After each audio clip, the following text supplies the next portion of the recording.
Magandang araw sa inyo mga chong. Ngayon ay magtuturok po tayo ng multivitamins at ng iron dito sa alaga nating inahin na kakatapos lang manganak. Naturukan na pala natin ito ng antibiotics kahapon mga chong, 24 hours matapos siyang nakapanganak. Kaya ngayon bali itong multivitamins at iron naman yung ituturok natin sa kanya. 10 ml ng multivitamins po yung ituturok natin dito sa alaga nating inahin mga chong, at intramuscular o direkta sa laman po yung tamang pamamaraan ng pagtuturok nito. Nakakatulong po ang pagtuturok ng multivitamins sa mga alaga natin na kakatapos lang mga anak mga chong para mas mabilis po siyang makarecover at mas mabilis pong bumalik yung gana niya sa pagkain. Nakakatulong rin po ito para mapatatag natin yung resistensya niya laban sa mga sakit, lalo na ngayon na meron po siyang biik na pinapadede. Mahirap po kasi kapag nagkasakit po yung alaga nating inahin habang meron po siyang mga biik. Dito po sa bandang hita tayo magtuturok nitong multivitamins ngayon mga chong, dahil nakapagturok na kasi tayo sa magkabilaang parte ng leeg nitong alaga nating inahin. Nagturok po kasi tayo ng oxytocin habang nanganganak siya dahil matagal po yung pagitan ng paglabas ng mga biik na ipinanganak niya, at nagturok rin po tayo ng antibiotics sa kanya mga chong, at doon po lahat yun natin itinurok sa bandang leeg nitong alaga natin. Kaya ngayon na magtuturok po tayo sa kanya ng multivitamins at iron ay dito sa bandang hita naman po natin ito ituturok lahat. 2.5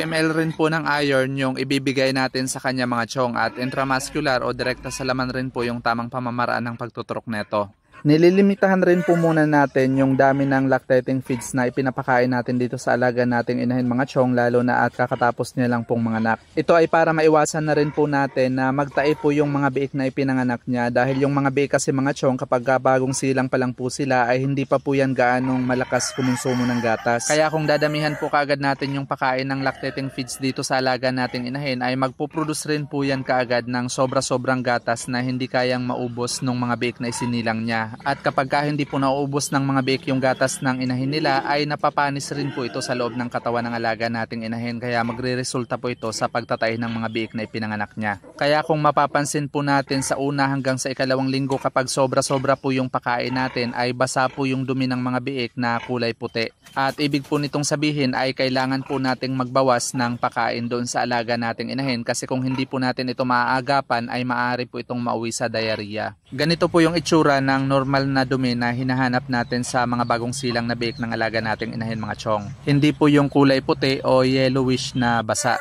At kung nagbabawas po tayo sa dami ng feeds na ipinapakain natin sa alaga nating inahin ay kabaliktaran naman po ito pagdating sa tubig. Kailangan po natin siyang bigyan ng sapat na dami ng tubig, lalo na kapag meron na po siyang biik na pinapadede mga chong. Ang mga alaga po nating inahin na merong pinapasusong mga biik ay nangangailangan po ng 20 to 40 liters ng malinis na inuming tubig araw-araw. So talagang marami-rami po ito mga chong. Pagkatapos ng isang linggo, kapag nakita po natin na malalakas ng dumede yung mga biik na ipinanganak ng alaga natin, ay pwede na po nating unti-unting dagdagan yung dami ng feeds na ipinapakain natin sa kanya. Hanggang sa mahit po natin yung tamang dami ng kailangang ipakaing feeds sa isang inahin na merong mga pinapasusong biik.